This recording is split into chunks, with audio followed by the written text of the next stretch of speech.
लोकसभा चुनाव से पहले कांग्रेस के साथ कुछ भी अच्छा नहीं हो रहा है। राहुल गांधी यात्रा निकाल रहे हैं, लेकिन उनके लिए लगातार बुरी खबर आ रही है। राहुल गांधी पीएम मोदी से मुकाबला करने के लिए विपक्ष को एकजुट करने चले थे, लेकिन न ही राहुल गांधी से विपक्ष एकजुट हो रहा है और न ही लोग उनके साथ जुड़ रहे हैं। राहुल गांधी कहते हैं कि इंडी गठबंधन में सब कुछ ठीक है, लेकिन ममता बनर्जी कहती हैं कि वो अकेले चुनाव लड़ेंगी और 2024 के लोकसभा चुनाव में कांग्रेस के लिए 40 सीटों पर जीत दर्ज करना भी मुश्किल हो सकता है। राहुल गांधी जब पश्चिम बंगाल यात्रा लेकर पहुंचे थे, तब ममता बनर्जी ने कहा था कि कांग्रेस के नेता में हिम्मत है तो वो वाराणसी और प्रयागराज में बीजेपी को हरा कर दिखाएं। और अब कांग्रेस के साथ एक और बड़ा खेला हो सकता है, क्योंकि कांग्रेस के एक बड़े नेता ने गांधी परिवार और कांग्रेस की नींद उड़ा दी है। कौन है वो नेता और कैसे राहुल गांधी की यात्रा को लेकर आई है बुरी खबर, इसके बारे में सब कुछ डिटेल में बताएंगे आपको आगे। इसके अलावा इस खबर में आम आदमी पार्टी और अरविंद केजरीवाल के बारे में भी बताएंगे आपको कि कैसे ईडी की सख्त कार्रवाई से केजरीवाल हो गए हैं बेचैन और कैसे कोर्ट से भी केजरीवाल को लगा है 3 बड़ा झटका।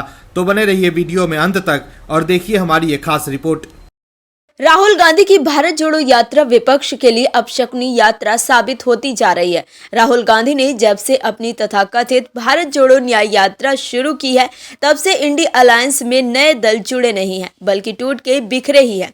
राहुल गांधी की भारत जोड़ो न्याय यात्रा इंडी अलायंस के लिए घातक ही साबित हो रही है। राहुल गांधी इस यात्रा को शुरू करके सोच रहे थे कि इस यात्रा की मदद से वो अपने आप को विपक्ष का नेता घोषित कर लेंगे, लेकिन ऐसा कुछ नहीं हुआ है। भारत जोड़ो न्याय यात्रा के सहारे कांग्रेस भी राहुल को लॉन्च करना चाह रही थी, लेकिन ऐसा नहीं हो पा रहा है।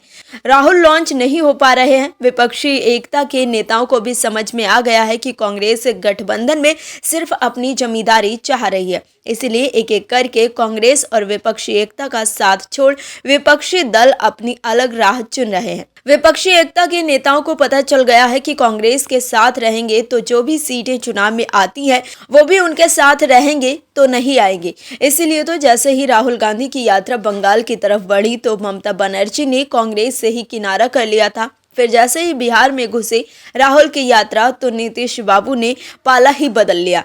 फिर जैसे ही यात्रा झारखंड में गई तो हेमंत सोरेन को इस्तीफा देना पड़ा और सरकार में अस्थिरता आ गई है। तो जब अब यात्रा यूपी की तरफ बढ़ रही है तो यात्रा से पहले ही यूपी में विपक्ष के बीच रार बढ़ती दिख रही है। अखिलेश यादव तो कांग्रेस को आंख दिखा ही रहे हैं। साथ ही अब यूपी में जयंत चौधरी की आरएलडी ने भी कांग्रेस के खिलाफ मोर्चा खोल दिया है। आरएलडी के राष्ट्रीय उपाध्यक्ष शाहिद सिद्दीकी ने कहा है कि कांग्रेस के दूसरे और तीसरे पायदान के नेताओं में अहंकार भरा हुआ है, उनसे संपर्क करना बड़ा भारी हो जाता है। तो वही बीजेपी में स्थिति बिल्कुल उलट है। बीजेपी चुनावी लाभ के लिए अपने अपने बड़े से बड़े दुश्मनों के साथ भी चली जाती है। वही मीडिया रिपोर्ट्स के मुताबिक बीजेपी के साथ आरएलडी गठबंधन में शामिल हो सकती है। बीजेपी ने जयंत चौधरी को 4 सीटों का ऑफर दिया है और दोनों पार्टियों के बीच डील लगभग तय है।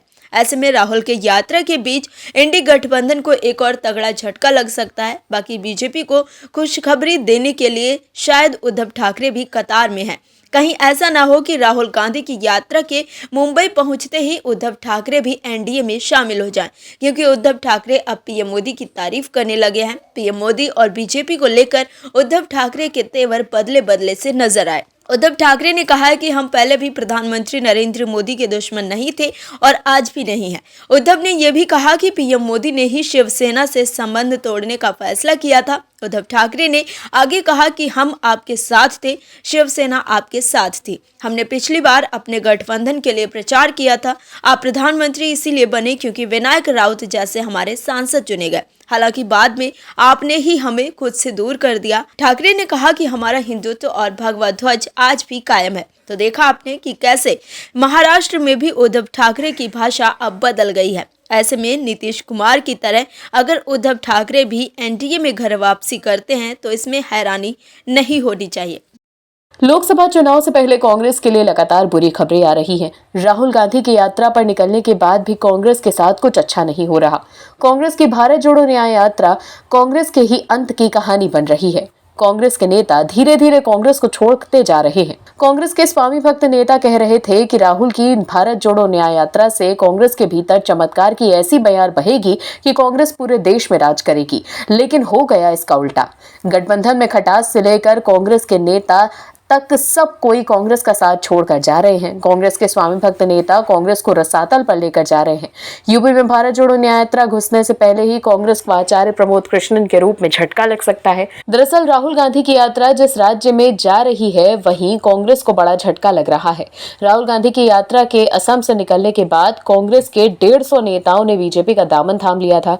वहीं यात्रा के बंगाल पहुंचते ही ममता बनर्जी ने अकेले ही चुनाव लड़ने का ऐलान कर लिया। इसके बाद राहुल की यात्रा के झारखंड में एंट्री से ठीक पहले हेमंत सोरेन गिरफ्तार हो गए और अब राहुल की यात्रा के यूपी पहुंचते ही कांग्रेस के साथ एक और बड़ा खेला हो सकता है। ऐसी अटकलें हैं कि कांग्रेस की उत्तर प्रदेश इकाई के नेता आचार्य प्रमोद कृष्णन लोकसभा चुनाव से पहले बीजेपी में शामिल हो सकते हैं। आचार्य प्रमोद की नजदीकियां बीजेपी के साथ बढ़ती जा रही हैं। आचार्य प्रमोद ने हाल ही में प्रधानमंत्री मोदी से मुलाकात की थी और अब उन्होंने सीएम योगी आदित्यनाथ से मुलाकात की है। वहीं बीजेपी में शामिल होने के सवाल पर आचार्य प्रमोद ने कहा कि बीजेपी में शामिल होना कोई गुनाह नहीं है, राजनीतिक संभावनाओं का खेल है और अभी न मैंने कुछ छोड़ा है और न कुछ पकड़ा है, सियासत संभावनाओं का खेल है। वहीं ये पूछे जाने पर कि वो कौन सी लोकसभा सीट से तैयारी कर रहे हैं, कृष्णन ने कहा कि मैं अभी कल्कि धाम के शिलान्यास की तैयारी कर रहा हूँ। ना तो मुझे किसी ने बीजेपी में शामिल होने के लिए कहा है और ना ही मैं किसी के पास इसके लिए गया। वहीं कांग्रेस के निष्कासन के सवाल पर आचार्य प्रमोद कृष्णन ने कहा कि वो चाहें तो सजा दे सकते हैं, मुझे अब तक कोई नोटिस नहीं मिला है। इससे पहले आचार्य प्रमोद ने उत्तर प्रदेश के मुख्यमंत्री योगी आदित्यनाथ से मुलाकात की। इस मुलाकात पर आचार्य ने कहा कि मैंने उत्तर प्रदेश के मुख्यमंत्री योगी आदित्यनाथ से मैं मिला और उन्हें श्री कल्कि धाम के शिलान्यास समारोह का निमंत्रण दिया। हमें पूरा विश्वास है कि वो उसमें आएंगे। आचार्य ने गांधी परिवार को निमंत्रण देने के सवाल पर कहा कि सभी को निमंत्रण जाएगा, ये तो 19 फरवरी को पता चलेगा कि कौन आया और कौन नहीं। वहीं सीएम योगी आदित्यनाथ से मुलाकात के संदर्भ में प्रमोद कृष्णन ने कहा कि मेरी कोई और चर्चा नहीं हुई। राम मंदिर प्राण प्रतिष्ठा में जाना गुनाह है तो इसे गुनाह की सजा भुगतने को मैं तैयार हूं। अगर पीएम मोदी और सीएम योगी से मिलना गुनाह है तो मैं गुनाह करता रहूंगा। वहीं आचार्य प्रमोद कृष्णन ने यह भी कहा है कि इंडी गठबंधन अब वेंटिलेटर पर आ गया है और नीतीश जी ने अंतिम संस्कार कर दिया है। आचार्य प्रमोद कृष्णन अब खुलकर गांधी वाड्रा परिवार को चुनौती दे रहे हैं कि उन्हें जो करना है वो कर सकते हैं, लेकिन गांधी परिवार के दबाव में आकर वो हिंदुत्व से दूर नहीं होंगे। दिल्ली के मुख्यमंत्री और आम आदमी पार्टी के मुखिया अरविंद केजरीवाल की मुसीबत बढ़ती जा रही है। दिल्ली के मुख्यमंत्री अरविंद केजरीवाल ने जो भ्रष्टाचार की पटकथा लिखी थी उसके परते अब एक एक कर हट रही है। केजरीवाल ने पूरी तरह से भ्रष्टाचार के पेंट से दिल्ली की पूरी सरकार को रंग दिया और जनता को ठग लिया है। ऐसे में जनता के मन में अब बदलाव की राजनीति करने वाले लोगों पर से भरोसा उठता ही जा रहा है। अरविंद केजरीवाल ने दिल्ली की जनता को भरोसा दिलाया था कि हम सत्ता में आए तो दिल्ली को भ्रष्टाचार मुक्त राजनीति देंगे, दिल्ली में विकास की ऐसी बयार बहा देंगे कि सबका जीवन बदल जाएगा, लेकिन ऐसा हुआ ही नहीं। ईडी लगातार छापा मार रही है और केजरीवाल को बुला रही है, लेकिन दिल्ली के बड़े नेता ईडी से लगातार भाग रहे हैं, वार पलटवार की जंग कर रहे हैं, लेकिन ईडी द्वारा शिकंजा कसने से केजरीवाल तिलमिला गए हैं। दरअसल दिल्ली में ईडी की कार्रवाई काफी चर्चा में है। ईडी की टीम मुख्यमंत्री अरविंद केजरीवाल के निजी सचिव विभव कुमार समेत कई अन्य लोगों के ठिकानों पर छापेमारी की है। कई घंटे तक सीएम के निजी सचिव के आवास पर रहने के बाद ईडी की टीम वहां से निकली।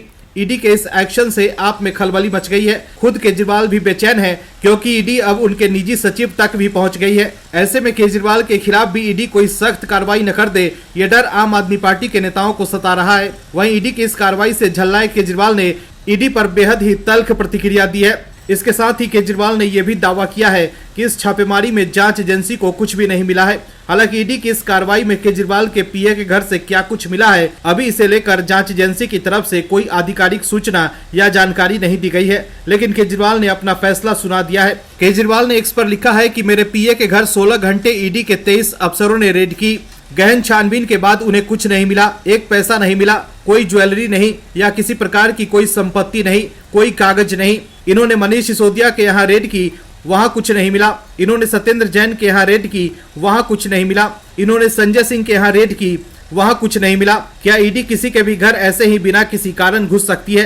क्या ये सरासर गुंडागर्दी नहीं है? इससे साफ है कि ये सभी रेड और गिरफ्तारियां केवल राजनीतिक द्वेष के तहत की जा रही है, हमें परेशान करने के लिए, आम आदमी पार्टी को कुचलने के लिए। 2 साल हो गए जांच करते करते, एक नया पैसा या कोई सबूत नहीं मिला। ये देश कानून और संविधान से चलता है। भारत देश किसी की बपौती नहीं है। ये देश 140 करोड़ लोगों का है।